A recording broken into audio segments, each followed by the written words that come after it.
alaikum wa rahmatullahi ta'ala barkatu masu kallo musamman jama'a TikTok barkaku da warhaka da fatan kuna lafiya.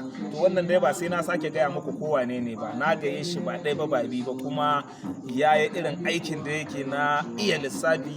Kun sani sunan shi Super na Maradi kenan, ba na Sokoto ba. Super uban lissafi insha Allah. Super ya ne muna lahiya ko Super kake amma na Maradi kasan Niger. To lissafi ne muke so yanzu ka yi man wannan ka gare ta nawa ce wannan? Goma ce jaka goma kenan. To a cikin jaka goma wannan rike da kanka, in aka cire jaka biyu a ciki nawa za a ragewa kenan? Dinna abinda za a ke jika biyu ce ko? Biyu in aka cire biyu ce.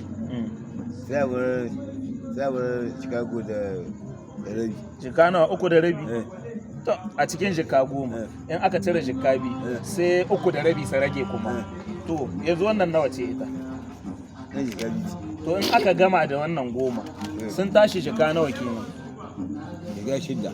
Jika shidda daidai. Kai Super uban lissafi.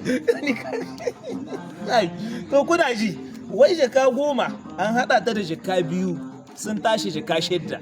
Ya kai wanga baban Super ne na Sokoto ko? A dole ya saurara ma. Dole ya sara maka. Yayi muna godiya sosai Super uban lissafi na Maradi, mun gode kwarai. Kaji ko? Allah ƙara ɗauka.